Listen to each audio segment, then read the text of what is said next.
back. Cardinal Timothy Dolan, he paid a special visit to a school in Yonkers today, and the students gave him a very special welcome.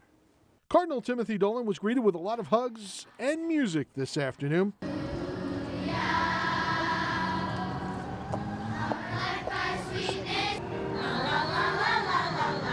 But he wouldn't have been making this school visit if it wasn't for 8th grade student Charlie CROSSAN, who wrote the Cardinal a letter asking him to visit the class before Charlie and his friends graduate. Did it over for a week, so I did it in, let's say, 2 days, but then I went and reviewed. It was really long at first, but I said, you know what, I'm going to make it short and sweet as possible. The Cardinal had lunch with the 8th graders and also met with some of the students in the lower grades. MARIEL MCBRIDE, a 2nd grade student, got to welcome the Cardinal to the school. Like when you were introducing him?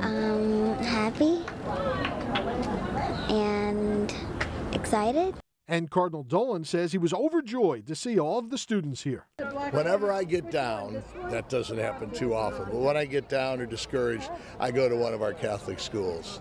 And just to hear, look what you got. Look at these kids. They're happy, they're well behaved, they were praying, they were singing, they were welcoming. Grace Millardi, the principal of St. Paul the Apostle School, says it's an honor to have the Cardinal here. This is their Catholic leader, their spiritual leader, our leader as Catholic school administrators and teachers.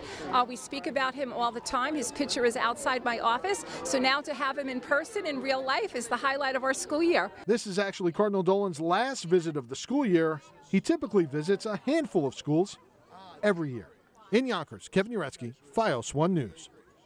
And one final point here with full disclosure, that adorable 2nd grader, MARIEL MCBRIDE, well, she has RFL connections, if you will. Her mother, Karen McBride, she part of the RFL team. All right, shifting gears now and taking a look ahead to Monday. We have a special program for Memorial Day. It is called Vietnam Reflections. I sit down with 5 veterans as they share their experiences about what happened in Vietnam and also how they dealt with it when they came back home. You always anticipate that day and you look forward to it. And I think the worst thing to be around is a guy that's new in country and a guy that's short because they're jumpy. And you just want to make sure that you make it out. Getting on that Freedom Bird, coming home to what we call the world, was special.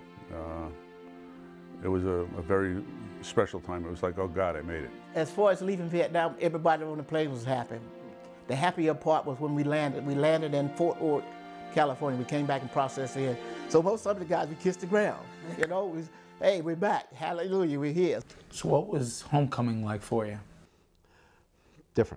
Different than what we see today with guys that are coming home in groups. I left by myself, like I said in the beginning.